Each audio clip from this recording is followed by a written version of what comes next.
श्रावण मास महात्म्य 24वां अध्याय। भगवान शंकर ने सनत कुमार से कहा, हे ब्रह्मपुत्र, पूर्व कल्प में दैत्य के भार से अति दुखी, विह्वल, अति दीन हो पृथ्वी ब्रह्मा की शरण में गई। उसके मुख से कथा सुनकर देवगणों के सहित ब्रह्मा ने क्षीर सागर में बहुत स्तुति द्वारा हरि को प्रसन्न किया। ब्रह्मा के मुख से सब सुनकर दिशाओं में प्रादुर्भूत भगवान ने कहा, हे देवतागण, डरो मत, क्योंकि देवकी के उदर से वसुदेव द्वारा अवतार ग्रहण कर मैं पृथ्वी का कष्ट हटाऊंगा। आप देवतागण पृथ्वी पर जाकर यादव रूप से उत्पन्न हो।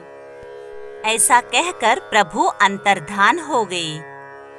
देवकी के जठर से उत्पन्न होने पर वसुदेव ने भगवान को कंस के डर से गोकुल में रखा। वहां पर भगवान पलने लगे। फिर मथुरा में आकर बंधुओं सहित कंस वध कर सादर सब नगर निवासी प्राणी जनों ने प्रार्थना की कि हे कृष्ण, हे महायोगिन, हे भक्तों के अभयदाता, हे शरणागत वत्सल, आपको हम लोग नमस्कार करते हैं। हमारी रक्षा करो। हे देव, हम आपसे कुछ प्रार्थना करना चाहते हैं, आप उसे सुनिए। हे देव, किसी को भी आपके जन्मदिन का ज्ञान नहीं हुआ। जान लेने पर सब लोग उस दिन वर्धापनोत्सव करेंगे। इस प्रकार उसमें भक्ति, श्रद्धा तथा अपने में आत्मीयता देखकर उन लोगों से केशव ने जन्म दिवस में होने वाले कार्य को कहा। उन्होंने श्रवण कर उसी विधान से व्रत किया।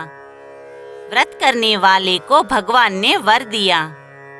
उसमें एक प्राचीन इतिहास कहते हैं, अंग देश में उत्पन्न मितजित नाम वाला राजा हुआ। उसका पुत्र महासेन नाम हुआ। वह सत्य द्वारा जीतने वाला तथा सन्मार्गानुयायी था। वह सर्वज्ञ राजा सविधि प्रजा को प्रसन्न रखता हुआ रक्षा करता था। उस समय देवयोग से पाखंडियों के साथ बहुत दिनों तक अधर्म में लगा रहा। उसने वेद शास्त्र तथा पुराणों की बहुत निंदा की और वर्णाश्रम धर्म से बहुत द्वेष करता था। इस तरह बहुत काल बीतने पर काल के वशीभूत होकर यमदूतों के वश हुआ। पाश बंधन में बांधकर यमदूतों ने यम के समीप लाकर दुष्ट संगति योग से उसे बहुत पीड़ा तथा ताड़ना दी। फिर नरक में गिराकर बहुत काल तक यातना दी। भोग कर अवशिष्ट पाप द्वारा ये पिशाच योनि में गया। भूख प्यास से दुखी हो मारवाड़ देश में घूमता हुआ किसी वैश्य के शरीर में प्रवेश कर उसी के साथ पुण्य देने वाली मथुरापुरी को गया। मथुरा के पास पहुंचा तो मथुरा रक्षकों ने उसे उसकी देह से अलग कर दिया।